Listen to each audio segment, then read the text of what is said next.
అందరికీ వందనాలు. కొంచెం నాకు వాయిస్ కొంచెం ఇరిటేషన్గా ఉంది, కొంచెం డిస్టర్బెన్స్గా ఉంటుంది, సహకరించండి. ఓకే, ఒక నా లైఫ్లో జరిగిన ఒక స్టోరీ చెప్తాను మీకు. నేను ముందు ఈరోజు వాక్య సందేశానికి దానికి లింక్ ఉంది కనుక చెప్తున్నాను. కొన్ని ఉదంతాలు మన జీవితంలో జరుగుతుంటాయి. Though they create lot of trouble for us, lot of disturbance for us, but it is for our good. ఏదో నేర్పిస్తాడు దేవుడు మనకి. ఒకసారి నేను ఒక సహోదరుడి ఇంటికి ప్రార్థన కోసం వెళ్ళాం. నాతో పాటు మీలో కూడా కొంతమంది ఉంటారు. అప్పుడు అయితే అక్కడ ఎలా వెళ్ళాలో తెలియలే మాకు. ఆ ఇంటికి అది దాటుకొని వెళ్ళిపోయాం. హైవేలో అది దాటుకొని వెళ్ళిపోయాము. దాటుకొని వెళ్ళిపోయిన తర్వాత ఆ సహోదరుడికి కాల్ చేశాము. మేము దాటుకొని వచ్చేసినట్టున్నాము, ఎట్లా రావాలి ఏంటంటే ఆ అబ్బాయి ఏమేమో చెప్పాడు. మాకు అర్థం కాలే. సరే ఇంకేం చేయాలి? ఇంకా ఆయన ఏం చెప్పాడంటే, సార్ ఒక పని చేయండి, మీరు చాలా కన్ఫ్యూజ్ అయిపోతున్నారు, ఒక పని చేయండి, మీరు ఎలా వెళ్ళారో అలాగే వెనక్కి వచ్చేసేయండి అన్నాడు. హైవే అది. ఏమన్నా హైవేలో వెనక్కి వస్తే ఎట్లా ఉంటుందండి? ఎంత భయంగా ఉంటుంది. వన్ వే ట్రాఫిక్ ఉన్నప్పుడు. ఇంక వేరే మార్గం లేదు సార్, మీకు కష్టం. ఆ పెద్ద బండి అది, వెహికల్ కష్టం, ఆ బండి రావడం కూడా కష్టం అని మేము చెప్పి చిన్న రూట్లో మీరు ఇట్లాగ వచ్చేసేయండి అన్నాడు అనమాట. మీరు నమ్మరు, మ్యాక్సిమము 1.5-2 కిలోమీటర్లు మేము వచ్చేసి ఉంటాము దాటి. ఆ 1.5-2 కిలోమీటర్లు దారికి వ్యతిరేకంగా వెళ్తున్నప్పుడు ఎంత భయం వేసిందో నాకైతే. ప్రతి ఒక్క డ్రైవరు, లారీలు కావచ్చు, కార్లు కావచ్చు, మాకు ఎదురు వచ్చేవాళ్ళు ఇలా చూసేది అనేది, ఏమైనా బుద్ధి ఉందా, మైండ్ ఉందా అని అడుగుతున్నారు అన్నమాట. ఏం చేస్తాం, ఏం తెలియదు మాకు మైండ్ ఉంది కానీ అప్పుడు ఏం చేయలేం. ఎంత టెన్షన్ పడ్డాం యాక్చువల్గా. ఎలాగోలా వెనక్కి వచ్చి అప్పుడు అతను అక్కడ నిలబడి ఉన్నాడు అన్నమాట రోడ్డు దగ్గర.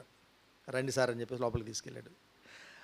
అప్పుడు నాకు చాలా బాధ వేసింది. ఎందుకు ఇట్లా అయిపోయింది, ఎందుకు ఇలా మిస్టేక్ జరిగింది.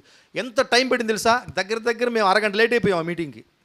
ఈ చిన్న ఇన్సిడెంట్ వల్ల చాలా మంచిగా మంచిగా అనిపించలే. ఏంటిది ఇంత కన్వీనియన్స్ ఏంటి అని చెప్పేసి. ఓకే, సో ఇది ఒక చిన్న వీడియో. రెడీ అమ్మా? ఒక వీడియో చూడండి. ఈ వీడియోకి ఈరోజు మన సందేశానికి కూడా ఒక లింక్ ఉంది, చూపిస్తాను.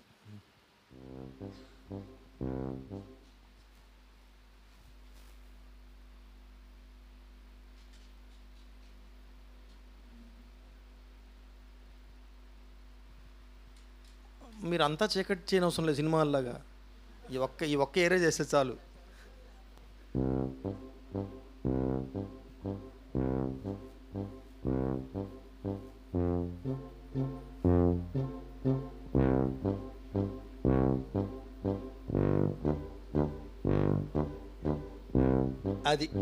అది కరెక్ట్గా వెళ్తుంది.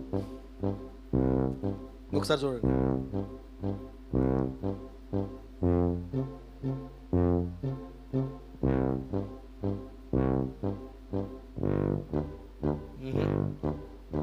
ఇది కరెక్ట్.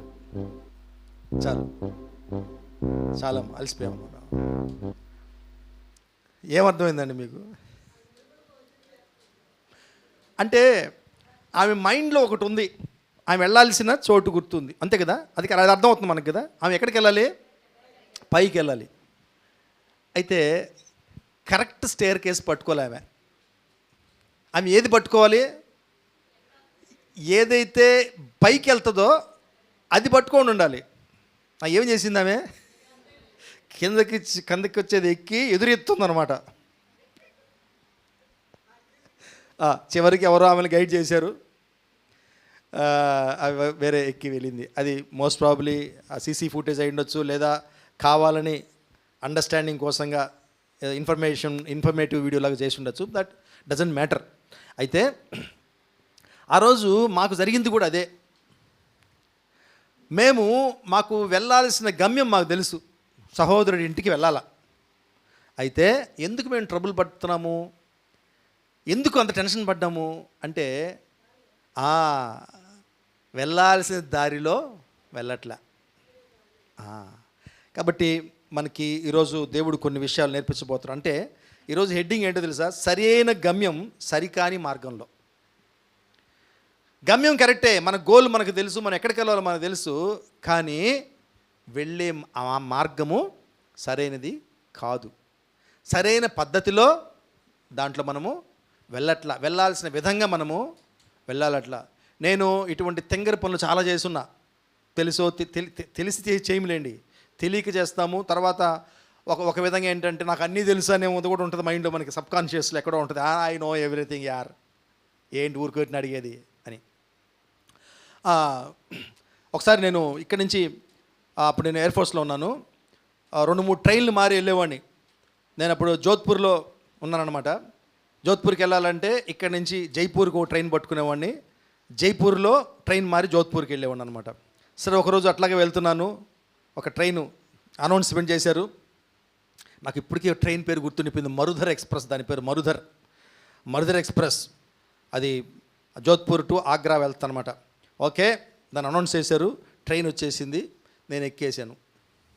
ఎట్లా కూర్చున్నాను తెలుసు, నేను రిజర్వేషన్ ఉంది నాకు, అట్లా కాలు మీద కాలు వేసుకొని, ఎవ్వరు లేరు అక్కడ సీట్లో, కాలు మీద కాలు వేసుకొని అలా పడుకొని,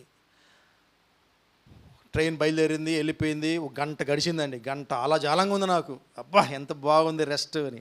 ఆ రోజుల్లో ఎటువంటి పరిస్థితుల్లో టీటీలు రిజర్వేషన్ లేకుండా లోపలికి రానిచ్చేవాళ్ళు కాదు, కానీ మాకు వారెంట్ ఇచ్చేవాళ్ళు. వారెంట్ అనేవాళ్ళు మాకు, వారెంట్, అది ట్రావెల్ వారెంట్ అనమాట. ఏసీ ఫస్ట్ క్లాస్ అన్నిట్లో ఎక్కేసేవచ్చు మేము. సో ఆయన వచ్చాడు, చక్కగా చూశాడు అనమాట. చూసి అలా చూశాడు నా ముఖం. నేను ఎట్లా చూస్తున్నా అంటే, ఏంటి what is wrong in this అన్నట్టు చూస్తున్నాను. ఏముంది అంటే ఎందుకు చూస్తున్నట్టుగా. ఆయన చూసి ఆప్కో కహా జానా హే అన్నాడు. మరి ఎక్కడికి వెళ్ళాలి మీరు అని. నేను జోధ్పూర్ అన్నాను. ఆయన అన్నాడు, ఇది జోధ్పూర్ నుంచి వస్తుంది అన్నాడు. ఒళ్ళంతా చల్లగా అయిపోయింది నాకు. నేను వెంటనే లేచా, నేనేం చేయాలి సార్ ఇప్పుడు అని. ఒక స్టేషన్ వస్తుంది, చిన్న స్టేషన్ ఆగుతుంది, ఇది అక్కడ దిగేసి రోడ్డు మీదకి వెళ్ళండి, పక్క బస్సులు వెళ్తుంటే బస్సులు ఎక్కి మళ్ళీ జైపూర్కి వెళ్ళండి.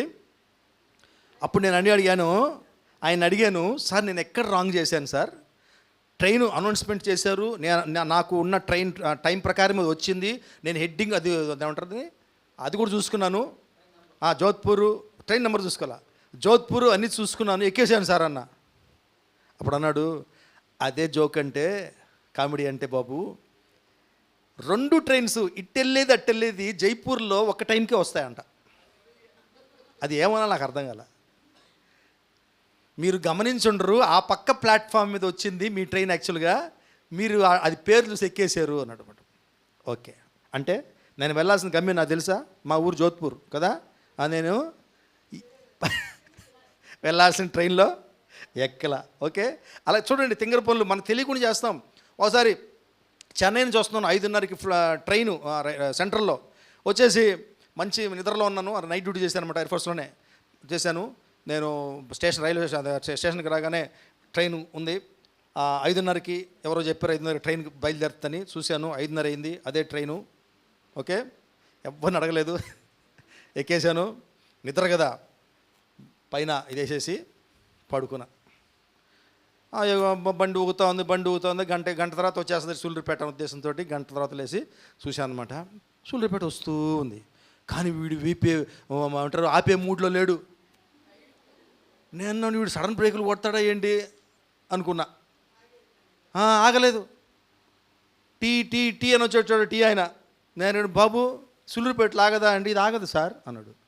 అదేంటి బాబు, 5:30కి అదే ప్లాట్ఫామ్ మీద బయలుదేరితే అంతకుముందు కూడా ఎక్కానంటే, సార్ అది వేరే ట్రైన్ సార్, మరి టైము అదే టైం సార్. సార్ మీరు చూడలేదు సార్, అది వీక్లీ 3 దినాలే సార్ సూళ్ళూరుపేటలో ఆగేది, ఈరోజు ఆగదు ఇదని చెప్పాడు. చూడండి ఏమండి, మా ఊరు తెలుసా నాకు, సూళ్ళూరుపేట కదా, అక్కడికి వెళ్ళాలని తెలుసు, కానీ ఏమి ఎక్కాను, రాంగ్ ట్రైన్ ఎక్కాను. ఓకే, ఇలాంటివి అంటే మనకి దేవుడు ఏం మాట్లాడుతున్నాడు ఈరోజు అంటే, మనం వెళ్ళాల్సిన ప్లేస్ మనకు తెలుసు, మనం చెయ్యాల్సింది మనకి తెలుసు, కానీ చేసే పద్ధతిలో దాన్ని చేయము. దాన్ని చేసే పద్ధతిలో చేస్తేనే మనము దాన్ని సక్సెస్ఫుల్గా చేయగలం. ఓకే, అంటే doing a right thing in wrong way doesn't guarantee God's protection. ఒక మంచి విషయమే, మంచి పనే, అది రాంగ్ పద్ధతిలో చేస్తే దానికి దేవుని యొక్క భద్రత ఉండదు. మనం చాలా అట్లా చేస్తుంటామండి ఈ రోజులంతా. ఈ దినాలన్నీ షార్ట్ కట్ పద్ధతులు అయిపోయినాయి. తొందరగా ఏదైనా తొందరగా చేయాలా, ఏదైనా అంటే గోడ దాటుడే. అటువంటి దినాల్లో మనం ఉన్నాం. నిజమే, చాలా మంచి పనులు మనకు అనిపిస్తుంటాయి, నిజమే, దేవుని కార్యాలు అనిపిస్తాయి. కానీ చేసే పద్ధతిలో దాన్ని చేసినప్పుడే, చేయాల్సిన పద్ధతిలో, చేయాల్సిన మార్గంలో దాన్ని చేసినప్పుడే అది సేఫ్గా ఉంటుంది. దేవుని ఆశీర్వాదం దాని మీద ఉంటుంది. చూడండి, నాకెందుకు ఒక మాట గుర్తొస్తుంది. మత్తయి సువార్త 7వ అధ్యాయము 24 నుంచి 27 చూద్దాం. మత్తయి సువార్త 7వ అధ్యాయము 24 నుంచి 27. కాబట్టి చదువుమా. 24 నుంచి. అవునమ్మా. కాబట్టి ఈ నా మాటలు విని వాటి చొప్పున చేయి ప్రతివాడును బండ మీద తన ఇల్లు కట్టుకుని బుద్ధిమంతుని పోలియుండును. వాన కురిసెను, వరదలు వచ్చెను, గాలి విసిరి ఆ ఇంటి మీద కొట్టిన కానీ దాని పునాది బండ మీద వేయబడిన కనుక అది పడలేదు. మరియు నా మాటలు విని వాటి చొప్పున చేయని ప్రతివాడు ఇసుక మీద తన ఇల్లు కట్టుకుని బుద్ధిమంతుని పోలియుండును. బుద్ధిహీనుని పోలియుండును. వాన కురిసెను, వరదలు వచ్చెను, గాలి విసిరి ఆ ఇంటి మీద కొట్టెను, అప్పుడు అది కూలబడెను, దాని పాటు గొప్పదని చెప్పెను. చూడండి, ఇల్లు కట్టుకున్నాడా? ఇద్దరు కట్టుకున్నారు ఇల్లు. కట్టుకోవడం అది వాళ్ళు తలపెట్టిన ప్లాన్. ఒకడు ఎట్ట కట్టాడు, మంచి ఫౌండేషన్ వేసుకున్నాడు. ఇంకొకడు మంచి ఫౌండేషన్. రిజల్ట్స్ మనకి తెలుసు, ఫలితాలు మనకి తెలుసు. అంటే ఇల్లు కట్టుకోవడం, కానీ కట్టుకున్న విధానం. మంచి పునాది ఒకరు, చెడ్డ పునాది ఒకరు. సో అలాగే లూకాసు వార్త 18వ అధ్యాయము 9 నుంచి 14. తామే నీతిమంతురమని నమ్ముకుని ఇతరులను తృణీకరించు కొందరితో ఆయన ఉపమానము చెప్పెను. ప్రార్థన చేయుటకై 2 మనుషులు దేవాలయమునికి వెళ్ళిరి. వారిలో ఒకడు పరిసయ్యుడు, ఒకడు సుంకరి. పరిసయ్యుడు నిలువబడి, దేవా, నేను చోరులను, అన్యాయస్తులను, వ్యభిచారులైన ఇతర మనుషుల వలనైనను ఈ సుంకరి వలనైనను ఉండనందుకు నీకు కృతజ్ఞతాస్తుతులు చెల్లించున్నాను. వారమునకు 2 మారులు ఉపవాసము చేయుచు నా సంపాదన అంతటితో 10 వంతు చెల్లించున్నానని తనలో తాను ప్రార్థించుండెను. అయితే సుంకరి దూరముగా నిలుచుండి ఆకాశం వైపు కనులెత్తుటకైనను ధైర్యము చాలక రొమ్ము కొట్టుకొనుచు, దేవా, పాపినైన నన్ను కరుణించమని పలికెను. అతని కంటే ఇతడు నీతిమంతుడిగా తీర్చబడి తన ఇంటికి వెళ్ళినని మీతో చెప్పుచున్నాను. తన్ను తాను హెచ్చించుకునివాడు తగ్గించబడును, తన్ను తాను తగ్గించుకునివాడు హెచ్చింపబడునని చెప్పెను. ఈ ఉపమానం ద్వారా మనకి అర్థమయ్యేది ఏంటంటే, ఇద్దరు దేనికి వెళ్ళారు దేవాలయంకి? ప్రార్థన చేయడానికే కదా. ప్రార్థన చేసే పద్ధతి చూడండి. ఆయన ఏం చేస్తున్నాడు? ఎక్కడ దేవుడు కానీ లేదా యేసయ్య కానీ అతను చేయట్లేదు, చేయకుండా చెప్పుకుంటున్నాడు అని చెప్పలా. చేస్తున్నాడు అవన్నీ, కానీ దేవుడు ముందే గొప్పలు చెప్పుకుంటున్నాడు. ఇంకోటి ఏంది, అతనితో పోల్చి కనీసం నేను ఎటువంటి వాడిని కానందుకు నీకు వందనాలు. ఏమంటే మనం ఎన్నిసార్లు ఇలాంటి వందనాలు చెప్తారు దేవుడికి తెలుసా? దేవా, నాయన, నన్ను మాత్రం అదిగో ఆ వ్యక్తిలాగా అబద్ధాలు చెప్పకుండా కాపాడుతున్నందుకు నీకు వందనాలు. పోలిక అంటే మనం తీర్పులు తీరుస్తూ స్తుతులు చేస్తున్నాం దేవుడికి. మనం అన్నిటికీ దేవుడు లింక్ చేసుకుంటాం దేవుడికి. ఓకే, కాబట్టి ఇక్కడ ప్రార్థన చేయడం మంచిదే, కానీ చెయ్యాల్సిన పద్ధతిలో ఒకరు చేశారు, చెయ్యకూడని పద్ధతిలో ఇంకొకరు చేశారు. Okay, right. సో 1 కొరింథీయులు చదవద్దు. 1 కొరింథీయుల పత్రిక 13వ అధ్యాయంలో అధ్యాయంతో చదివినప్పుడు ఒకటి ఉంటుంది. ఏముంటుందంటే, ప్రేమ గురించిన అధ్యాయం అది. నువ్వు ఏం చేసినా, ఎన్ని ఉన్నా, నీకు ప్రేమ లేకపోతే అవన్నీ వ్యర్థమే. ఆ అధ్యాయం అంతా ఉంటుంది, అన్నీ మంచివే, కానీ ఏముండాలంటే ముందు ప్రేమ. ప్రేమ అంటే ఏమి చేసినా కరెక్ట్ పద్ధతి ఏంటి? ప్రేమతో చేయాలి, ప్రేమతో చేయాలి. ఆ ప్రేమ లేకుండా ఏమి చేసినా అవన్నీ కూడా వ్యర్థమే, వాటికి పెద్దగా రిజల్ట్స్ ఏమీ ఉండవు. ఓకే, సో చూడండి, ఇంకా మనకి ఈ లోకాన్ని చూస్తుంటే చాలా అర్థమవుతుంటాయి. ఒక దొంగనో లేదా ఒక హంతకున్నో శిక్షించడం కరెక్టా కాదా? మీరు చెప్పండి న్యాయం. మరి ఎందుకండి వీధిలో ఎవరైనా దొంగ దొరికితే వాళ్ళని కొట్టినప్పుడు పోలీసు వాళ్ళు వాళ్ళ మీద కేసు పెడతారు, కొట్టిన వాళ్ళ మీద. ఎందుకని? హల్లెలూయా. ఒక పద్ధతి ఉంది, శిక్షించడము కరెక్టే. కానీ అంటే ఒక హంతకుడిని కానీ ఒక దోషిని కానీ శిక్షించడము కరెక్టే, కానీ చట్టము లేకుండా శిక్షించడం అనేది తప్పు. చట్టం చేసినా వీళ్ళు మనుషులు చేసినా ఒకటే కదా శిక్షించడం, కానీ ఒక పద్ధతి ఉంది దానికి, ఒక మార్గం ఉంది. అంటే సరైందే, శిక్షించడం సరైందే, కానీ చేయవలసిన మార్గంలో దాన్ని చెయ్యాలి. ఓకే, సో ఎవరికైనా వీళ్ళు గుర్తొస్తున్నారా? పాత నిబంధనలో ఒక బలి అర్పిస్తారు ఇద్దరు అన్నదమ్ములు. చెప్పండి ఏంటండి వాళ్ళిద్దరు వ్యత్యాసం? చదువుదాం చూడండి, 4వ అధ్యాయము, ఆదికాండము 4వ అధ్యాయము 3-7 చదువుదాం, తొందర చదువుదాం. కొంతకాలమైన తరువాత కయ్యను పొలము పంటలో కొంత యెహోవాకు అర్పణగా తెచ్చెను. ఏబేలు కూడా తన మందలో తొలుచూలను పుట్టిన వాటిలో క్రొవ్విన వాటిని కొన్ని తెచ్చెను. యెహోవా ఏబేలును అతని అర్పణమును లక్ష్య పెట్టెను, కయ్యనును అతని అర్పణమును ఆయన లక్ష్య పెట్టలేదు. కాబట్టి కయ్యనుకు మిక్కిలి కోపం వచ్చి అతడు తన ముఖము చిన్నబుచ్చుకొనగా యెహోవా కయ్యనుతో, నీకు కోపమేలా? ముఖము చిన్నబుచ్చుకొని ఉన్నావేమి? నీవు సత్క్రియ చేసిన ఎడల తలవెత్తుకొనవా? సత్క్రియ చేయని ఎడల వాకిటి పాపం పొంచి ఉండును. నీ ఎడల దానికి వాంఛ కలుగును, నీవు దానిని ఏలుదువనెను. హేబేలు ఎలా ఇచ్చాడండి? ఎలా దేవుడికి అర్పించాడు? తన మందలో తొలుచూలును పుట్టిన వాటిలో క్రొవ్విన వాటిని కొన్ని తెచ్చెను. యెహోవా హేబేలును అతని అర్పణను లక్ష్యపెట్టెను, కయ్యనును అతని అర్పణను ఆయన లక్ష్య పెట్టలేదు. కాబట్టి కయ్యనుకు మిక్కిలి కోపం వచ్చి అతడు తన ముఖం, మీకు అంటే ముందు ఉంటుంది అవన్నీ. కయ్యను ఏమర్పించాడు, హేబేలు ఏమర్పించాడు దేవుడికి? ఒక ఆయన నాన్ వెజ్ ఇచ్చాడు, ఇంకొక ఆయన వెజిటేరియన్ ఇచ్చాడు. మరి ఎవరిని అంగీకరించాడు దేవుడు?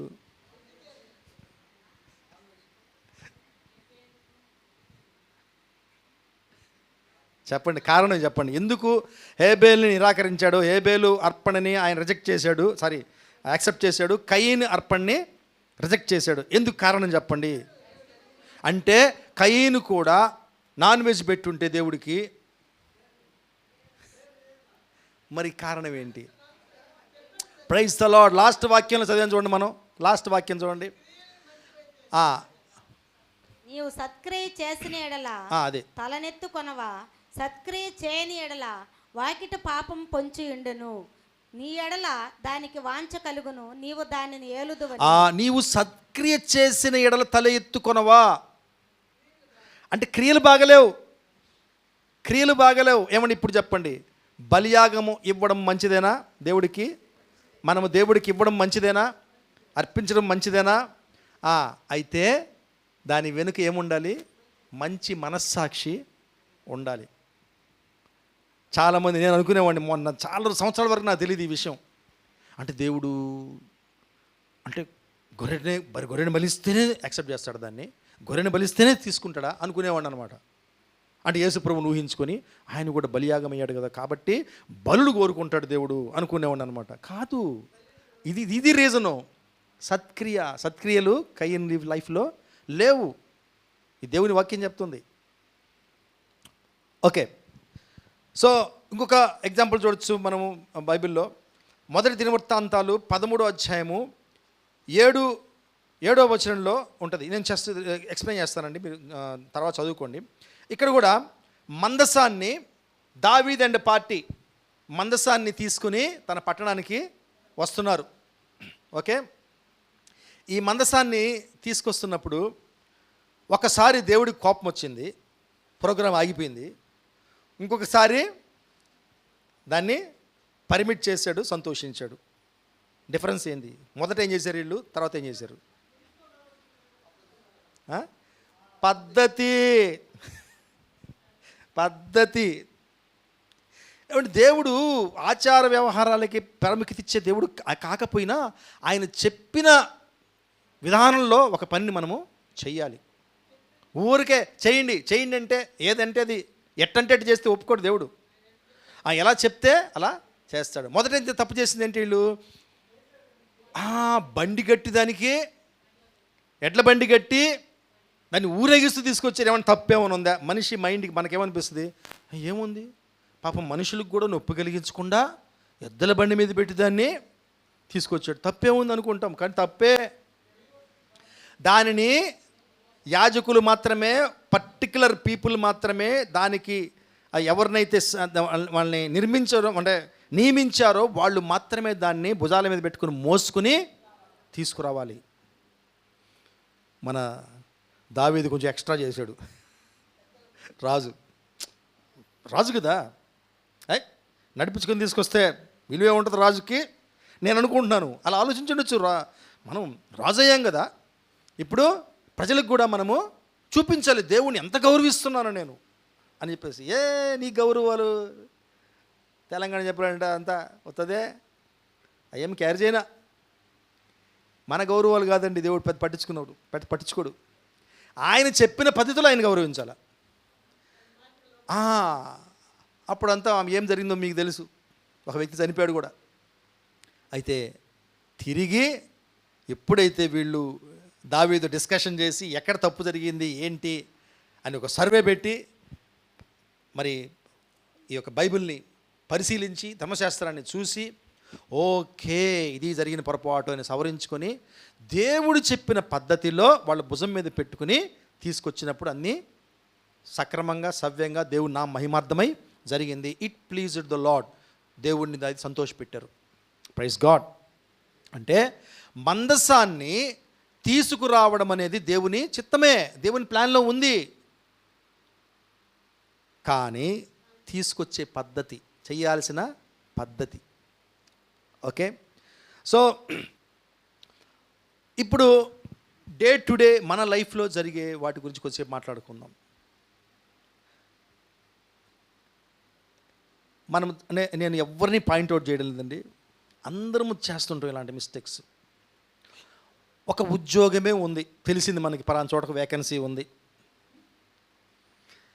ఇక్కడే అనుకోండి మన షార్లో అంటే ఒక కంపెనీ చాలా కంపెనీస్ కూడా ఉన్నాయి కదా షార్లో. ఒక ఉద్యోగాలు ఉన్నాయి, మనం ట్రై చేస్తున్నాము, ఇంకెవరో ట్రై చేస్తున్నారో మనకు తెలిసింది. ఏం చేస్తారు చెప్పండి? మన ట్రైలు మనం చేయాలి. నాకు రాదుగా అటు వస్తే. వాళ్ళు ఎవరైతే ట్రై చేస్తున్నారో వాళ్ళకి దెబ్బ కొట్టాలి.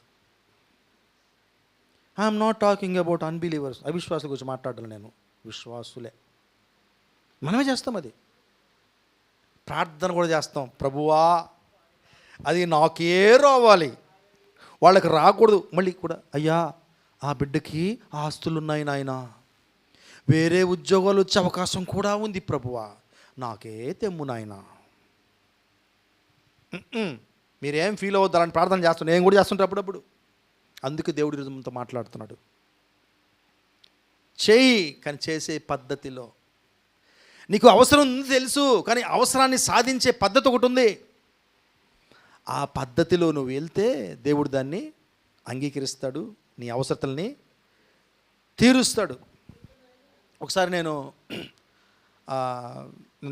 ఒక న్యూస్ చదివాను. న్యూస్ వచ్చింది టీవీలో, బెంగళూరులోనే ఎక్కడో ఎంబీబీఎస్ సీట్లు బ్యాక్ డోర్లో అమ్మేస్తున్నారంట వాళ్ళు, ఆ కాలేజ్ వాళ్ళు. బ్యాక్ డోర్లో కోట్లకి.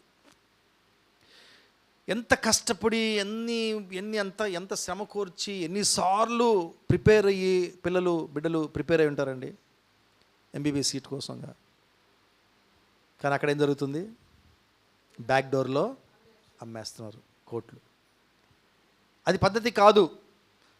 తర్వాత చాలామంది స్టూడెంట్స్ కోర్టుకు వెళ్ళారు, సాధించుకున్నారు కూడా వాళ్ళు. అంటే వెళ్ళాల్సిన పద్ధతి ఏంటి? నువ్వు టెస్ట్ రాయాలి, పాస్ అవ్వాలి, నీకు ర్యాంక్ తెచ్చుకోవాలి, ఆ ర్యాంక్ ప్రకారంగా వెళ్ళాలి. కానీ ఎందుకు వాళ్ళు కోట్లకు అమ్ముకుంటున్నారు? తీసుకునేవాడు ఉన్నాడు కనుక. నడలేదా? ఉన్నారు కనుకనే వీళ్ళు అమ్ముతున్నారు. ఓకే, సో ఇట్లా మనం చూస్తాం. ప్రతి దానికి ఒక రైచియస్ వే ఉంటుంది, నీతికరమైన మార్గం ఉంటుంది. దేవుడి పెట్టిన ఏ ఆశీర్వాదమైన పొందాలంటే మనం ఆయన చెప్పిన పద్ధతిలోనే, నీతికరమైన మార్గంలోనే మనము నడవాలి. Then only it stands. Okay, ఇంకా చూడండి, మనలో బిజినెస్ చేసేవాళ్ళు కూడా ఉంటారు. జాబుల కోసం కాదు, బిజినెస్ చేసేవాళ్ళు. For example contracts. లోకస్తులు ప్రయత్నిస్తుంటారు, నాకే రావాలి ఈ కాంట్రాక్టు, ఈ బిడ్డింగ్ నేనే గెలవాలి. ఆ తర్వాత సిండికేట్లు ఏర్పడతారు, ఎవరు బిడ్డింగ్ వేయించరు. బిడ్డింగ్ అని తెలుసు కదా, ఆ కాంట్రాక్ట్కి అప్లై చేయడం. ఎవరి నుంచి వేయించని వీళ్ళు మూకమ్ముడిగా ఒక్కోసారి భయపెడతారు, ఒక్కోసారి నయానో భయానో వాళ్ళని కన్విన్స్ చేసి అది వాళ్ళు రాకుండా, కాంపిటీషన్కి రాకుండా ట్రై చేస్తుంటారండి. ఇవన్నీ దేవుడికి ఇష్టం ఉండదు. కానీ మనం ఏం చేస్తాం? మనము కూడా ఒక్కోసారి శోధింపబడి వాళ్ళతో పాటుగా మనం కూడా ఈ ప్రయత్నాలు చేస్తూ ఉంటాం అడ్డదారుల్లో. Even if it is granted, it is not going to be a blessing for us. మనకి అది ఆశీర్వాదకరంగా ఉండదు. ఓకే, సో ఒకసారి నాకు ఒక ఆఫర్ వచ్చిందనమాట. నేను యాక్చువల్గా ఎక్సర్వీస్ మెన్ కనుక నాకు 5 ఎకరాల పొలం ఇస్తారు. నాకు రాలేదండి, ఊర్లో చెప్పారు. 1 సెంటు కూడా రాలే నాకు. చెప్పినప్పుడు నాకు తర్వాత తెలిసి ఏంటంటే, నేను ఏ ర్యాంకులో అయితే రిటైర్ అయ్యానో, వాలంటీర్ రిటైర్మెంట్ తీస్తున్నానో, ఆ ర్యాంకు వాళ్ళకి అది తీసేశారు అని తెలిసిన తర్వాత నేను వెళ్తే అక్కడ ఆఫీస్కి వెళ్తే వాళ్ళు చెప్పారు, సార్ మీ ర్యాంక్ వాళ్ళకి అది తీసేశారు అంటే. వాళ్ళు ఏదో చెప్పారు కారణాలు, మీ ర్యాంక్ వాళ్ళకి మంచి పెన్షన్ వస్తుందంట. యాక్చువల్గా అవన్నీ ఫ్యాక్ట్స్ కాదు. అయినా అలాంటి చట్టం చేసేసారు. నేను వచ్చి గమ్మునైపోయి వచ్చేసి ఇంట్లో చెప్పా, ఇది పరిస్థితులు, ఇక మనము ప్రార్థన కూడా చేయని అవసరం లేదు, నాకైతే ప్రేరణ రావట్లేదు, వదిలేసి. సో వదిలేసాం. ఎవరో మధ్యలో నన్ను గీరారు ఒక 2-3 ఏళ్ల తర్వాత. ఏమి గీరండి, ఎవడు చూశాడు ఆ చట్టాలు గిట్టాలు, ఇచ్చేస్తే అన్నీ అడిచిపోతుంది అని చెప్పినారు. చూడండి, మనం అంటే వాళ్ళు ఏం చెప్పారు తెలుసు నాకు? చెప్పేది సాతాను చెప్పేటప్పుడు అండి చాలా అలర్ట్గా, చాలా బాగా చెప్తాడు. ఏం చెప్పారు తెలుసు నాకు? ఏముందండి ఈ లోకమంతా అవినీతి అక్రమాలు, మీలాంటి దేశ సేవకులకు కదండి రావాల్సింది, ఏం లేదు అప్లై చేయండి, నేను ఏర్పాటు చేస్తా బ్యాక్ డోర్ అని చెప్పారు. నేను కూడా వెళ్ళి ప్రమిళతో చెప్పా. ప్రమిళ ఏంది, ఏమండి దేవుడు ఇవ్వాలనుకుంటే పద్ధతిగా ఇస్తాడు, ఇట్ట ఇవ్వడం అని చెప్పింది. సరే, ఆ రోజు ప్రార్థన చేశా.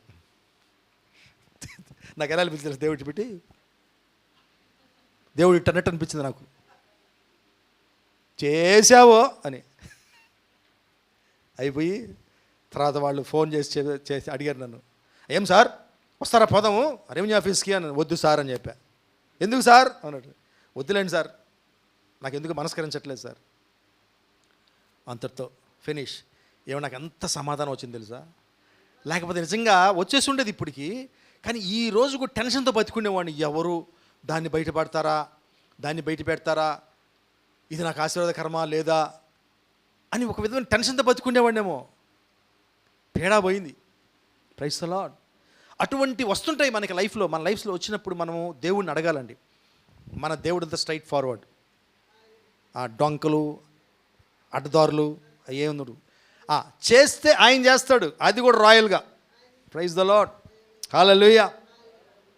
సో ఇక చూడండి, ఇప్పుడు జరిగే తంతు చెప్తున్నాను, తంతు మాట్లాడుకోవాలి మనం. ఈ రోజుల్లో ఈ బైబిల్లో కూడా ఉన్నది, సువార్తను మనం ప్రకటిస్తున్నాం.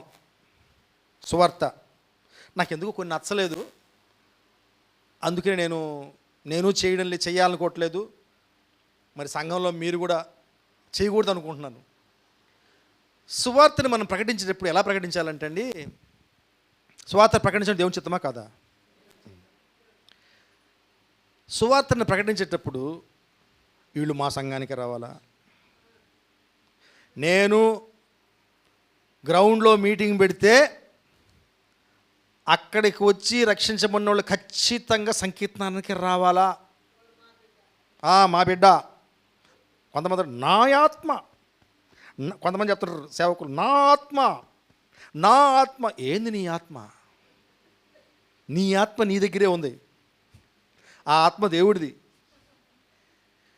ఏమండి, అది రాంగ్ రీజన్తో సువార్త చెప్పడము. రైట్ రీజన్ ఏంటి తెలుసా? వాళ్ళు దేవుని రాజ్యానికి కలపడాల. వాళ్ళు ఎక్కడికి వెళ్ళాలని, దేవుడి ఆత్మ వాళ్ళని ఎక్కడికి నడిపిస్తే అక్కడికి వెళ్ళాలి. Praise the Lord. This is the right way of gospelizing. ఇదండి కరెక్ట్ పద్ధతిలో చేసే స్వార్థ. సో చాలా ఉన్నాయి. మనం ఎన్ని అలా అలా అంటే నెగ్లెక్ట్ చేస్తుంటాం తెలుసా? మనము చట్ట ప్రకారంగా మనము కొన్ని చెయ్యకూడనివి ఉన్నాయి. ఇప్పుడు పర్లేదు, అసలు ఓపెన్ ఎయిర్ మీటింగ్సే కనబడడం లేదు. ఇప్పుడు చాలా రిస్ట్రిక్షన్స్ వచ్చేసినాయి. ఇండోర్ మీటింగ్స్ చేసుకుంటున్నారు ఇప్పుడు. అప్పట్లో ఒక రిస్ట్రిక్షన్ ఉండేది, ఇప్పుడు కూడా ఉందనుకుంటాను. అంకుల్ చెప్పాలి, నాయుడు అంకుల్ చాలా మీటింగ్స్ పెట్టారు. 10 గంటలో ఏమో లిమిట్ ఉంది. 10 గంటల తర్వాత శబ్దాలు వినపడకూడదు గ్రౌండ్లో. 12 గంటలు 1 గంట అయిపోయిన మీటింగ్లు కూడా చూసాను నేను. దుమ్ము రేపుతుంటాయి శబ్దాలు. వీళ్ళ వాదన ఏంటి తెలుసా? ఎవరు? మన వాదన తెలుసా? వాళ్ళు పెట్టుకోవట్లే, వాళ్ళు అడుగుతున్నారా, చూసుకుందాం రాని. ఏమండి, చట్టాలు ఎవరు తెచ్చినవండి? దేవుడే. బైబిల్లో ఉంది ఇది. ఏ చట్టం కూడా మనిషి పెట్టింది కాదు, దైవ ప్రేరితమైనటువంటి చట్టం. కాబట్టి మనం లోబడాలని ఉంది బైబిల్లో. కేవలం ఇజ్రాయెల్ చట్టం కాదు. మనం అందరూ ఇజ్రాయెల్లో లేవు, భారతదేశంలో ఉన్నాం. ఏ ప్రభుత్వమైనా చట్టాలు చేసేటప్పుడు అన్నిటి గురించి ఆలోచించి వాళ్ళు పెడతారు. దానిపైన దేవుడి హస్తం ఉంటుంది అని బైబిల్లో రాస్తుంది. ఇది మనం నమ్మాలి, మనకి నచ్చకపోయినా సరే. కాబట్టి మనము చేసే పద్ధతిలో చట్ట ప్రకారంగా మనం చేసినప్పుడు దెర్ ఇస్ ఎ బ్లెస్సింగ్, ఆశీర్వాదము ఉంటుంది, దేవుడి సపోర్ట్ మనకి ఉంటుంది. Praise God. ఓకే, సో ఇంకా కొన్ని విషయాలు చెప్తాను చూడండి. నేను ఒక న్యూస్ చదువుతున్నాను. న్యూస్లో ఒక హుండీలో చాలా వజ్రాలు వైడూర్యాలు బయటపడ్డాయంట. ఓకే,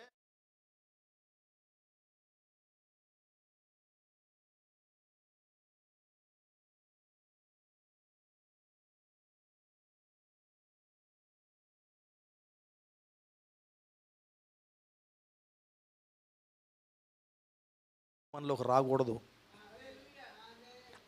అటువంటి దుష్టమైనటువంటి దుర్మార్గపు సంపద ఆయనకు అవసరం లే. ఆయనకేమండి నీ డబ్బులు అవసరమా? అటువంటి దరిద్రపు సొమ్ము ఆయనకు అవసరమా? నేను ఫ్యాక్ట్ చెప్తున్నాను మీకు, ఇది జరుగుతుంది. చాలామంది విశ్వాసులు ఉన్నటువంటి బ్రదర్స్ నాతో షేర్ చేసుకుంటూ చెప్తున్నాను ఇది. వాళ్ళ దగ్గరికి ఆఫర్లు వచ్చినాయంట. ఒక విశ్వాసిని సంఘ కాపరి ఈ విధంగా గైడ్ చేశాడంట. ఏమని? బ్రదర్, మనం ఒక ఆడిటోరియం కట్టుకోవాలి, దానికి ఫండింగ్ కావాలి, కాబట్టి విశ్వాసులు కాంట్రిబ్యూషన్స్ చేస్తే మంచిదే అని చెప్పేసి అనౌన్స్ చేశారు. నిజంగా హృదయపూర్వకంగా జనులు వచ్చి, విశ్వాసులు వచ్చి షేర్ చేసుకున్నారు. అయితే నాతో షేర్ చేసుకున్న సహోదరుడికి ఒక ఆఫర్ వచ్చిందంట ఆ డిపార్ట్మెంట్లో. ఏదో ఒక దాని మీద, మంచి పొజిషన్లో ఉన్నాడు, ఏదో ఒక దాని మీద సంతకం పెడితే కొన్ని కోట్లు ఈయనకు వస్తాయి షేర్. ఈయన చాలా పెద్ద పొజిషన్లో ఉన్నాడు. పాస్టర్ గారికి చెప్పాడంట, పాస్టర్ గారు, మనకి కడుతున్నాం కదా ఆడిటోరియము, దానికి 2-3 కోట్లు పెట్టచ్చు, ఇది నేను సంతకం చేస్తే అంటే ఆ పాస్టర్ గారు చెప్పారంట, నువ్వు పోతావు, ఉన్న ఉద్యోగం కూడా పోతుంది. దయచేసి ఇటువంటి పాపిష్టి సొమ్ము ఆ బిల్డింగ్లో పెట్టదు. మంచి సలహా ఇచ్చాడు. హల్లెలూయా, ప్రైజ్ ది లార్డ్. కానీ వేరే టైప్ కూడా ఉంటారు. అంతేలే బ్రదర్, కరెక్టే కదా, ఏముందిలే, అది దేవుడికే కదా ఇస్తున్నాము, అది దరిద్రపు సొమ్ము దేవుడికే కదా. ఒకసారి మన చర్చిలో జరిగింది, చిన్న 20 రూపాయల కాగితానికి మేము ఎంత పెద్ద ఫోటో వేసాము ఇక్కడ, గుర్తుందమ్మా? చిరిగిపోయింది, 2గా అయిపోయింది, 3గా అయిపోయింది వేస్తున్నారు. మేము చెప్పాం, అంటే శిల్పం అంటున్నది, ఇలా కాదులే అన్న, వాళ్ళు మీరు బ్యాంక్ ఎంప్లాయీ కదా, మీరు మార్చుకుంటారు అనుకుంటున్నారేమో. నేను చెప్పాను, అది కరెక్ట్ అమ్మా, 100% కరెక్టు. కానీ దేవుడు ఉద్దేశాలు చూస్తాడు. ఏమండి, ఏమైనా చిరిగిపోయినవి ఏదైనా కాగితాలు ఉంటే నాకు డైరెక్ట్గా ఇవ్వచ్చు, దేవుడికి ఇవ్వనవసరం లే, ఆ మార్గంలో రానవసరం లే. There is a way. ప్రతి ఒక్కదానికి ఒక మార్గం ఉంటుంది. That is not the way. Okay, so మనం ఏ విధంగా చేస్తున్నాము అనేది చాలా important. Praise God. Right. So ఇక చాలా ఉన్నాయి నా మైండ్లో, రాసి పెట్టుకున్నాను కొన్ని. రోమీయుల పత్రిక 14-16 మాట ఉంటుంది, చాలా ఆలోచన చేస్తాయి ఈ మాట. 14-16 మీకున్న మేలైనది దూషణ పాలు కానీయుకుడి. నీకున్న మేలైనది దూషణ పాలు కానీయుకుడి. దూషణ పాలు కానీయుకుడి అంటే ఏంటి అర్థము? ఏంటి, ఏమంటున్నాడు ఇక్కడైనా? 14-16లో దీని అర్థం ఏంటి? ఎవరైనా నాకు అందించండి దాన్ని.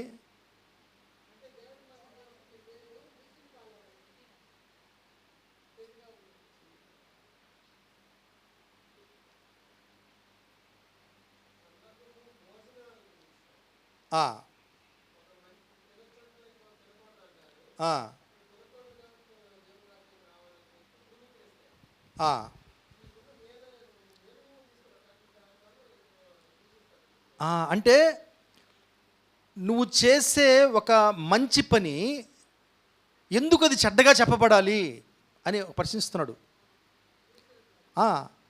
అంటే ఫర్ ఎగ్జాంపుల్, నువ్వు చేస్తున్నటువంటి చిన్న చిన్న ఇవి అడ్జస్ట్మెంట్లు, ఏం లేదులే అది పెద్ద తప్పు కాదులే అనుకున్న దానివల్ల టోటల్గా ఒక సంఘాన్నే బ్లేమ్ చేస్తుంటే ఎలా ఉంటుందండి?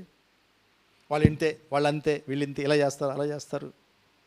మనం చేసిన చిన్న మిస్టేక్ అది దేవుని దృష్టిలో పొరపాటు కూడా కాకపోవచ్చు, కానీ అంత జాగ్రత్తగా ఉండమని పౌలు హెచ్చరిస్తున్నాడు. ఓకే, కాబట్టి ఇది మనం జాగ్రత్తగా ఉంచుకోవాలి. ఏ విధంగా చేస్తున్నాము, ఒక విషయము అది కరెక్టే అయి ఉండొచ్చు, అది చేయాల్సిన పనే, కానీ ఏ విధంగా చేస్తున్నాము, అందులో దేవుని నామం ఏదైనా దూషించబడుతుందా, ఇది మనం గమనించాలి. ఓకే, 3వ అధ్యాయము, రోమీయుల పత్రిక 3వ అధ్యాయము 7-8లో కూడా ఒక మాట ఉంటుంది. దేవునికి మహిమ కలుగునట్లు నా సత్యం వలన దేవుని సత్యం ప్రబలిన ఎడల, నా అసత్యము వలన దేవుని సత్యం ప్రబలిన ఎడల నేను ఇకను పాపినైనట్టు తీర్పు పొందనేలా.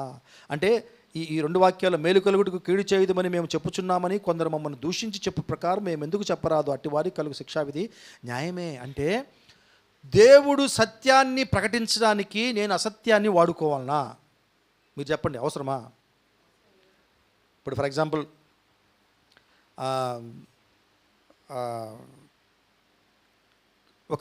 ఒక సాక్ష్యం ఉందనుకోండి, సాక్ష్యం మనం కూడా యథార్థంగా ఉండాలి. మన సాక్ష్యాల్లో దేవుడు చూపనిస్తుంటాడు. ఎంతవరకు చేశాడో అంతవరకే మనము చెప్పాలి.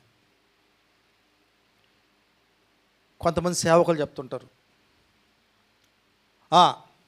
తర్వాత ఏమైంది, జ్వరం వచ్చిందయ్యా, తర్వాత చాలా ట్యాబ్లెట్లు వాడామయ్యా, తర్వాత డాక్టర్ దగ్గరికి పోయామయ్యా, తర్వాత తగ్గలేదయ్యా, తర్వాత వాళ్ళు నీళ్ళు నవ్వులుతుంటే ఏం చెప్పాలి అర్థం కాదు వాళ్ళకి. పాస్టర్ గారు ప్రార్థించలేదా చెప్పు, అయ్యా కరెక్ట్ అయ్యా, పాస్టర్ గారు చెప్పని ప్రార్థన చేశారు, తర్వాత హల్లెలూయా దేవుడు నన్ను వెంటనే స్వస్థపరిచాడు. అంత అవసరం లేదండి, అంత అవసరం లేదు. యథార్థంగా దేవుడు ఏం చేశాడు అని మనము చెప్పాలి. అంటే సాక్ష్యం చెప్పడం కరెక్టే, కానీ ఏ విధంగా చెప్పడము అనేది చాలా ఇంపార్టెంట్. యథార్థంగా చెప్పాలండి సాక్ష్యం, ఎంత జరిగితే అంతే. మనం దానికి మేకప్లు చేసి ఏం అవసరం లేదండి. దేవుడు గమనిస్తూ ఉంటాడు ఇవన్నీ కూడా. ఆయనేం అంటే అంటే మనం అంటే మనం ఏమనుకుంటున్నాం దాన్ని బట్టి అంటే నేను ఇటు చెప్తే నేను అబద్ధం చెప్పినా దాని ద్వారా దేవుణ్ణి ఘనపరుస్తారు జనాలు అనుకుంటాం మనం. కానీ గాడ్ డజంట్ లైక్ ఇట్. నీకు ఏం చేసినా అది చెప్పు, ఎక్స్ట్రాలు చెప్పనవసరం లేదు. సాక్ష్యం చెప్పడము ఆయన చిత్తమే, కానీ చెప్పే విధానంలో యథార్థంగా మనము మన సాక్ష్యాల్ని ఇతరులకి షేర్ చేయాలి. ఒకసారి నేను సాక్ష్యం చెప్తుంటే ఒక వ్యక్తి నన్ను అడిగారనమాట, బ్రదర్ మీరు మీ సాక్ష్యం చెప్తుంటారు కదా, దేవుడు నాతో మాట్లాడాడని. ఎలా మాట్లాడారు బ్రదర్ ఒకసారి చెప్పండి నాతో అన్నారన్నమాట. నేను చెప్పేశా, నేనేమి మోషే అటువంటి గొంతులో ఏం వెళ్ళలేదండి నేను. మరి ఎట్టున్నారు అన్నాడు. ఇక్కడి నుంచి నాకు స్వరం వినిపించేది, ఆ స్వరము నాది కాదు అని నాకు బాగా తెలుసు. ఆ స్వరానికి నేను లోబడినప్పుడు అద్భుత కార్యాలు, ఆశ్చర్యకార్యాలు చూసేవాడిని లైఫ్లో. అప్పుడు నాకు అర్థమైంది ఇంకొకటి, ఆ స్వరము నేను వింటున్నప్పుడు నాకు బైబిలే తెలియదు, బైబిల్ చదవాలి అప్పటికి. కానీ తర్వాత నేను చూసినప్పుడు ఆ స్వరము ఏం చెప్పింది అవన్నీ కూడా బైబిల్లో రాయబడ్డాయి. ఇందువల్ల నాకు అర్థమైంది దేవుడు నాతో మాట్లాడాడు అని. ఆయన చాలా సాటిస్ఫై అయిపోయాడు. ఆయన పాస్టర్, పెద్ద పాస్టర్ ఆయన. ఓ నైస్ బ్రదర్. ఎందుకంటే ఆయనతో కూడా దేవుడు అలా మాట్లాడుతుంటాడంట. కానీ ఎప్పుడైతే ఈ విధంగా చెప్తుంటారో, దేవుడు ఆ రోజు సాయంత్రం వేళ మధుబాబు అని మాట్లాడాడు అనగానే నాకు అనిపిస్తుంటా, నాతో ఎందుకు మాట్లాడవు ప్రభు అంటాడంట. ఇప్పుడు కూడా నాతో ఎందుకు మాట్లాడు, నేను అన్నాను మాట్లాడతాడు పాస్టర్ గారు. అయితే నా అనుభవం చెప్తున్నాను, నాతో ఈ విధంగా దేవుడు మాట్లాడాడు. మీతో మాట్లాడడానికి రూల్ ఏం లేదు, మాట్లాడతాడు కూడా దేవుడు. కాబట్టి ఎంతవరకు నా లైఫ్లో ఏమి జరిగిందో అది మాత్రమే నేను షేర్ చేసుకోగలను, అంతకన్నా అనుభవాలు నా దగ్గర లేదు. అంటే ఒక అబద్ధం నేను చెప్పి ఒకరిని నమ్మించడానికి ప్రయత్నం చేయని అవసరం లేదు దేవుని గురించి. ప్రైజ్ గాడ్, హల్లెలూయా. ఓకే, ఈ మధ్య నేను చాలా ఒక న్యూస్ చదివానండి. అందరూ కూడా అనిపించింది నాకు, ఎందుకు మనం ఇట్లా అయిపోతున్నాం అనిపించింది నాకు. విశ్వాసులంగా ఎందుకు ఇట్లా అయిపోతున్నామని. పంతాలు, సవాళ్ళు, ప్రతి సవాళ్ళతోటి ఎక్కడ సువార్త ప్రచురించకూడదు అని చట్టం పెట్టారో గవర్నమెంటు, అక్కడికి వెళ్ళి సువార్త ప్రకటించారు. చివరికి ఏమైంది, వాళ్ళని అరెస్ట్ చేశారు. అది పెద్ద హెడ్లైన్స్, వార్తల్లో హెడ్లైన్స్. ఎవరు ఆయన ఇంటర్వ్యూ చేస్తే అడిగారా, మేము ఎవరికి తెలియదండి అప్పటి వరకు, ఇప్పుడు తెలిసిల్లా మా రాష్ట్రం అంతా తెలిసింది మా పేర్లు. ఏమన్నా లాజిక్ ఉందా దానికి? లాజిక్ ఉందా? అంటే దేవుడు మమ్మల్ని వెలుగులోకి తీసుకొచ్చాడు.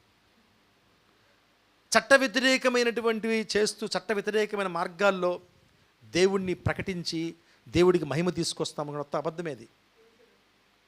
It's wrong. Praise the Lord. Uncle, ఏ విధము చేతనేను, అదొక చూడండి, మనకి అన్ని రెఫరెన్స్ దొరుకుతాయి. ఏ విధము చేతనేను, కానీ అక్కడే ఉంటుంది చివరిలో మనము ఏ విధంగా పరిచయం చేసాము అన్నీ కూడా అక్కడ మెజర్ చేయబడతాయి. గట్టివి నిలుస్తాయి, ఇలాంటివి కాలిపోతాయి. మనం రక్షించబడతాం, మనం పర్సనల్గా వ్యక్తిగతంగా మనం రక్షించబడతాం. కాబట్టి ఇది మనము గుర్తు చేసుకుంటూ, దేవుడు ఏం చెప్పాడు, ఒక పని చేయడం కరెక్టే, ఆయనకి ఇష్టమే, కానీ ఎలా చెయ్యాలి అనేది మనము ఆలోచించుకుంటూ దేవుని విజ్డమ్లో మనం వెళ్ళాలి. ఓకే, సో ఇందాక మనం అనుకున్నట్టుగానే ఇల్లు కట్టడం మంచిదే, ఆశీర్వాదమే. అయితే దాన్ని మంచి పునాదుల మీద దాన్ని మనం కట్టుకోవాల్సిన అవసరం మనకి ఉంది. ఓకే, ఇప్పుడు మీకు తెలుసా అండి, ఇది ఈ ఫోను నేను ఇట్ట కొట్టి దాని గ్లాస్ పగలగొట్టి నేను అక్కడికి వెళ్తే మనకి ఇది ఇస్తారా, వేరేది మార్చేస్తారా? ఎందుకు మార్చరు? చెప్పండి. వారంటీలో 1 year వారంటీలో వెళ్ళా నేను, అయ్యా నా ఇది గ్లాస్ పగిలిపోయింది, స్క్రీన్ పగిలిపోయింది, వేయమంటే వాడు వేయడు. ఎందుకు వేయడు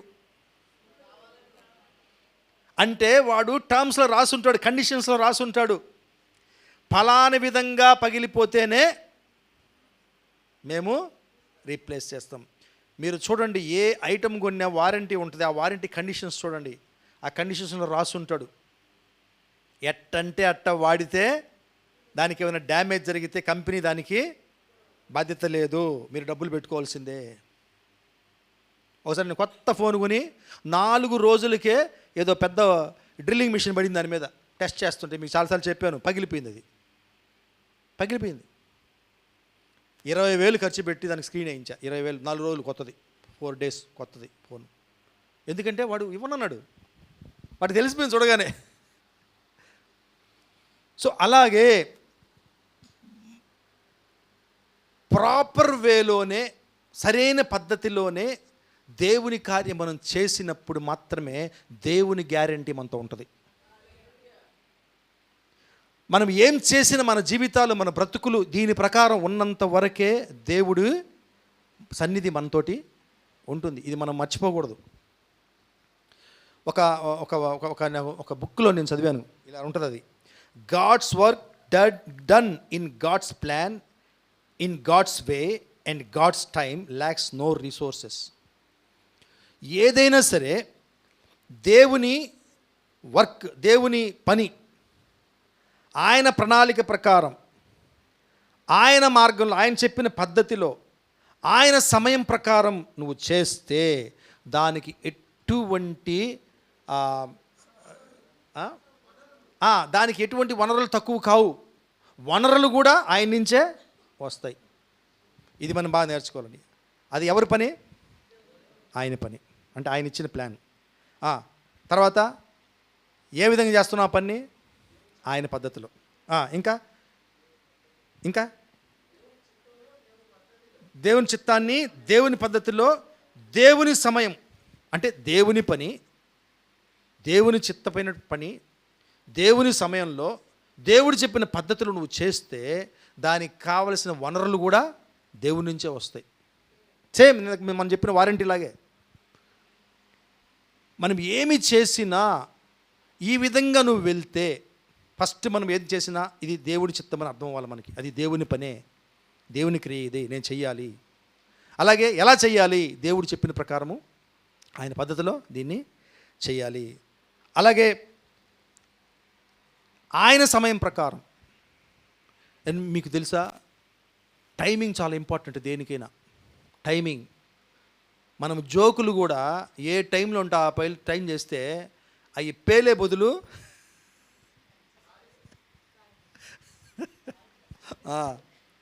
సో ఎవరితో అయినా కూడా హాస్యాస్పదంగా మాట్లాడేటప్పుడు సమయం ఆలోచించండి. కరెక్ట్ సమయంలో మాట్లాడాలా వద్దా అని. ఓకే, కాబట్టి దేవుని పని కూడా ఆయన సమయం ప్రకారం మనం చేసినప్పుడు, ఆయన పద్ధతిలో మనం చేసినప్పుడు అది ఆశీర్వాదకంగానే ఉంటుంది. లాస్ట్ ఫైనల్ 2 విషయాలు చెప్పి మనం ప్రార్థించుకుందామండి. నేను రిఫరెన్స్ చెప్తాను, చదవని అవసరం లేదు. ఒకటి నిర్గమకాండం 17:6, సంఖ్యాకాండము 20:8-11 వచనాలు. జస్ట్ రాసుకోండి, తర్వాత మీరు రెఫర్ చేసుకోండి. మనకు టైం లేదు కనుక నేను వెళ్ళిపోతున్నాను ముందుకి. ఇక్కడ ఏంటంటే మోసే ద్వారా జరిగినటువంటి చిన్న పొరపాటు. ఏంటి ఆ పొరపాటు అంటే, మోసేకి దేవుడు ఏం చెప్తాడంటే, వాళ్ళకి దాహం వేసినప్పుడు దేవుణ్ణి అడిగినప్పుడు ఆయన చెప్తాడంటే, ఒకసారి ఆ కర్ర ఉంటుంది కదా, ఆ కర్రతోటి కొండని కొట్టమంటాడు. కొడితే దాని నుంచి నీళ్లు వస్తాయంటాడు. అప్పుడు ఆ సమయంలో అది గాడ్స్ వే ఆఫ్ డూయింగ్. అది దేవుని పద్ధతి, దేవుడు చెప్పిన మార్గం అది. నువ్వు ఆ కర్ర తీసుకొని దాన్ని కొట్టు, నీళ్ళు వస్తాయి. వచ్చినాయా? తాగారా? హల్లెలూయా చెప్పారా? Praise the Lord. Second time కూడా అటువంటి సమస్య వచ్చింది, మళ్ళీ దాహం వాళ్ళకి. అప్పుడు నాకు ఆశ్చర్యపోయింది ఏంటంటే, అప్పుడు కూడా కర్ర తీసుకెళ్ళమన్నాడు దేవుడు. కర్ర తీసుకుని ఒక వర్డ్ చెప్పాడు, ఈసారి నువ్వు మాట్లాడు, అది నీళ్ళు ఇస్తుంది అన్నాడు. నాకు అనిపిస్తుంది, మోసే ఆ టైంలో నాలాగా అయిపోయాడు అనిపించింది నాకు. నేను అన్నీ వినను సరిగా, మా ఆవిడికి నాకు అక్కడే వస్తుంది ప్రాబ్లం. మీరు వినరండి, మీరు బుర్ర ఇక్కడ పెట్టండి అంటది. నాకేందో అది వీక్నెస్, సగం వింటా సగం పోద్ది. అట్లా మోసే కర్రిచ్చేది గుర్తుని ఉంటుంది ఆయనకి. మాట్లాడు అనే విషయం వినలేదేమో ఆయన. ఈయనకి ఏం గుర్తొచ్చింది? అంతకుముందు కూడా కర్రిచ్చాడు, కొట్టమన్నాడు. ఓకే, అక్కడికి వెళ్ళి ఏం చేశాడు ఈయన? కానీ ఏమండి, మోసే తప్పు లేదండి. జనాలు ఆయన ఇరిటేట్ చేశారు. అక్కడ ఉంది, వాక్యంలో ఉంది అది. ఆ కోపం కలిగించారు. మీకు నీళ్లు కావాలా, రండి తాగండి అన్నాడు. ఏమండి, మోసే తప్ప నా తప్ప? మళ్ళీ రెచ్చగొట్టారు, నన్ను రెచ్చగొట్టి కోపం తెప్పించారు. ఆ కోపంలో కొట్టాను. ఏయ్ నోరు ముయ్యరా, దేవుడు చెప్పినాడు, జాగ్రత్త. చూడండి దేవుని పనిష్మెంట్ చూడండి మోసేకి. నాకు తెలిసి మోసే చేసిన ఇది చాలా సిల్లీ మిస్టేక్. మనకి అన్నీ చేసుకున్నాడు అంటే మోస కూడా చెప్పాడేమో నాకు తెలియదు. అయ్యా నేను ఆ మాట వెళ్ళడం మర్చిపోయానయ్యా, నువ్వు కర్రిచ్చేటప్పటికి అదే గుర్తొచ్చింది, మొదటి సీనే. ఏమండి, మనం కూడా చాలాసార్లు నీ వినేటప్పుడు జాగ్రత్తగా వినాలి. దేవుడు నాకు చెప్పుకున్నాం కదా, దేవుడు కాపీ పేస్ట్ కాదు. దేవుడు is a creator of this universe. ఆయన ఈజ్ వెరీ క్రియేటివ్. దేవుడు చాలా క్రియేటివ్గా ఉంటాడు. కొత్త ఆలోచనలు, నూతనమైన ఆలోచనలు, నూతన ఆవిష్కరణలు వస్తుంటాయి ఆయనకి. ఆయనే ఒక ఆవిష్కరణ లాంటివాడు. అన్నీ ఆయనే, ఏమైనా చేయగలడు ఆయన. మనం పాడుకున్నాం పాట, కథ మాత్రం మార్చేయగలడు. ఆయన ఇష్టం అంతే, సార్వభౌముడు ఆయనకి. ఆయన చేయాలనుకుని చేస్తాడు, ఆయన చేసే పద్ధతులు ఆయన చేస్తాడు, ఆయనకి ఇష్టమైన నచ్చిన పద్ధతులు ఆయన చేస్తాడు.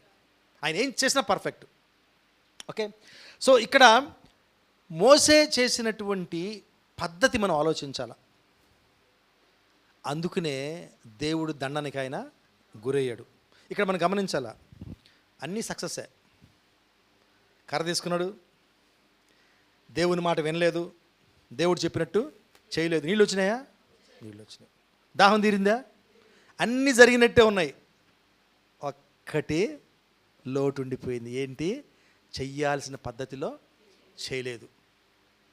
మనం అనుకుంటావచ్చు చేయాల్సిన పద్ధతిలో చేయకపోతే నీళ్ళు రాకూడదు.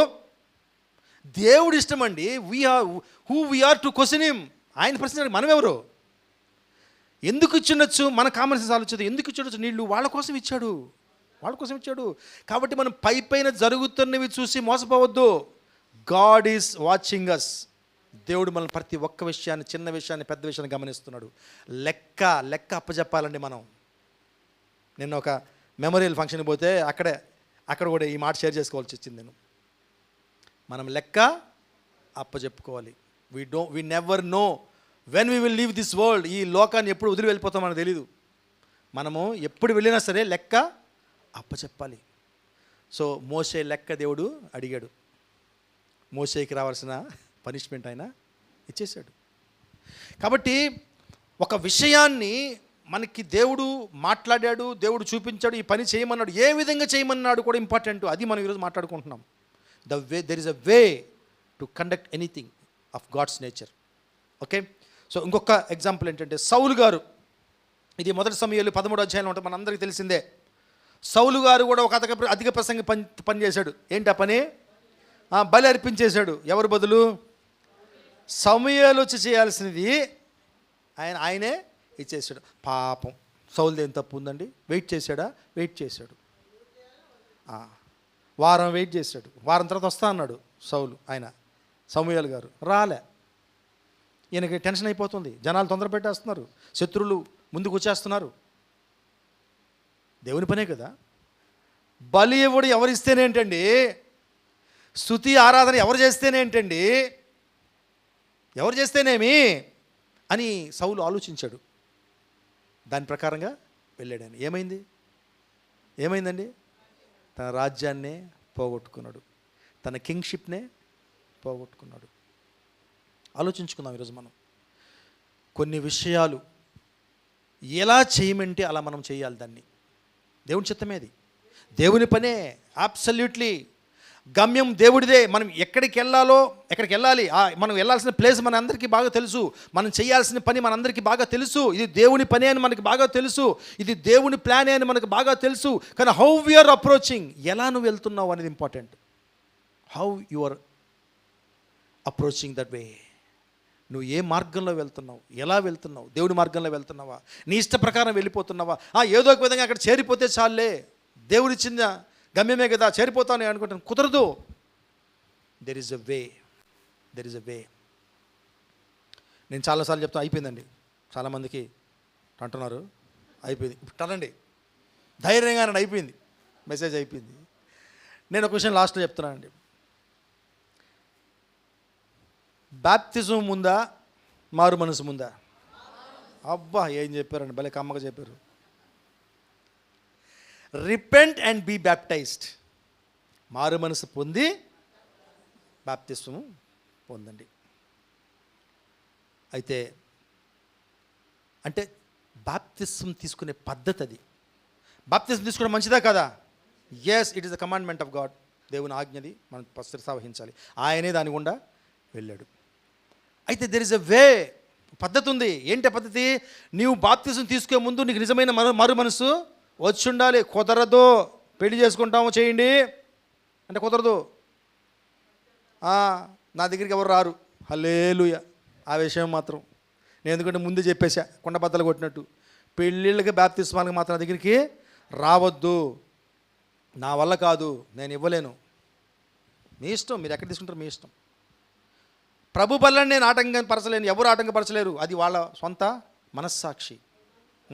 అయితే తెలిసి పెళ్ళి డిసైడ్ అవ్వగానే వచ్చేసి బాప్తిజం ఇవ్వండి అంటే నా వల్ల కాదు, నేను ఇవ్వను. మీకు తెలుసో లేదో, కొన్ని లోన్స్ ఇస్తుంటారు అప్పుడప్పుడు బ్యాంకుల వాళ్ళు, గవర్నమెంట్ పెట్టినవి. ఏంటంటే క్రిస్టియన్స్కి ఒక లోన్, ముస్లిమ్స్కి ఒక లోన్, బీసీలకి ఒక లోన్, ఎస్సీ ఎస్టీలకి ఒక లోన్, ఇలా గవర్నమెంట్ పెడతారు అట్లా. కానీ మీకు తెలుసా, క్రిస్టియన్స్కి ఇచ్చే లోన్స్కి ఒక కండిషన్ పెడతారు వాళ్ళు, బాప్తిజం సర్టిఫికేట్. అందుకు వస్తారు కొంతమంది. అయ్యో లోన్ వస్తుందయ్యా, ఏం చేయాలయ్యా, నేను నా వల్ల కాదు, నువ్వు లోన్ ఇప్పచ్చు. నువ్వు లోన్ ఇప్పచ్చు అసలు బాప్తిజం సర్టిఫికేట్ ఇస్తే చాలు. ఇది కూడా నా వల్ల కాదు. బాప్తిజం దేవుని చిత్తమేనా?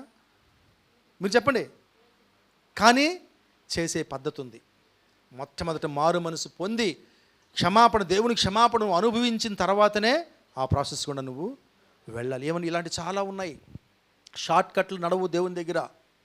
దేవుని చిత్తం అనిపించవచ్చు మనకి, కానీ there is a way how to conduct. కళ్ళు మూసుకుందాం, మనం ఒకసారి ఆలోచించుకుందాం.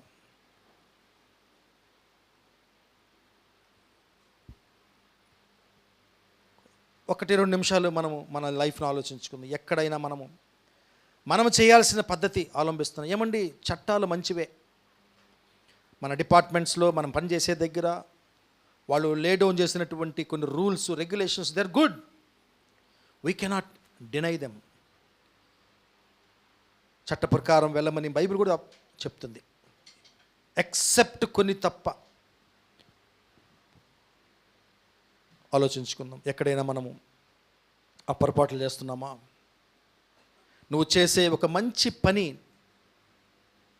ఆ మంచి పని ఎందుకు చెడ్డగా చెప్పబడాలి?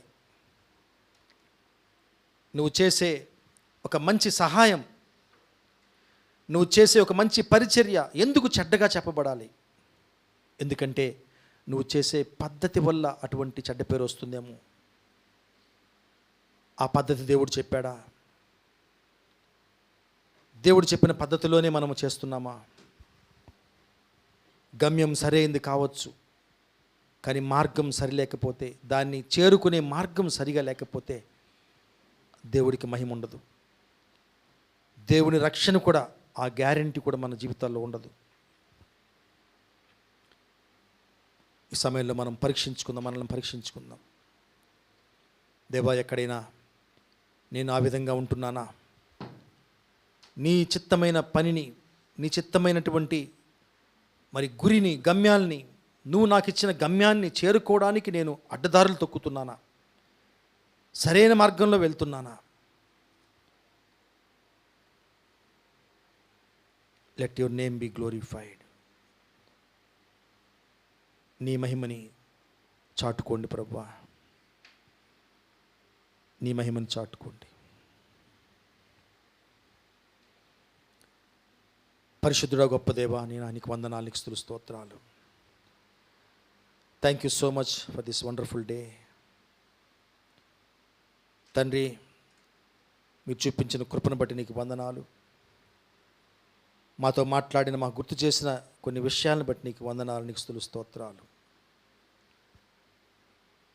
తండ్రి, మేము ఈరోజు నేర్చుకున్నాం ప్రభువా, బైబిల్లో కూడా మరి కొన్ని నీ పనులే, నీ పరిచర్యే, కానీ వాళ్ళు నువ్వు చెప్పిన పద్ధతిలో చేయనప్పుడు, నువ్వు చెప్పిన మార్గంలో చేయనప్పుడు తండ్రి, వాళ్ళు నీ కోపానికి గురయ్యారు, నీ ఆశీర్వాదం పోగొట్టుకున్నారు. మా జీవితాల్లో కూడా నువ్విచ్చిన గమ్యాలే, నువ్విచ్చిన పరిచర్యే, నువ్విచ్చినటువంటి మరి వరాలే, గిఫ్ట్స్, టాలెంట్స్, ఇవన్నీ సరైన మార్గంలో మేము ఉపయోగించుకుంటున్నామా? మమ్మల్ని పరీక్షించండి. ఎక్కడైనా ఎటువంటి కరెక్షన్స్ ఒకవేళ ఉంటే, సరి చేసుకోవాలన్న విషయాలు ఏమైనా ఉంటే, మరి మా మార్గాలు క్రమపరచుకోవాల్సిన అవసరం ఏదైనా ఉంటే ప్రభా మాకు తెలియజెప్పండి. మేము మంచి పనులు చేస్తూ కూడా నీ నామాన్ని దూషణ పాలు చేస్తూ ఉన్న పరిస్థితుల్లో మేము ఉంటే మాకు జ్ఞానం దయచేయండి, నడిపించండి. మహిమ ఘనత నీకే ఆరోపిస్తూ యేసయ్య పరిశుద్ధ నామంలో అడిగి వేడుకొంచున్నాం పరమ తండ్రి. Amen. Thank you Jesus. Praise the Lord. God bless you.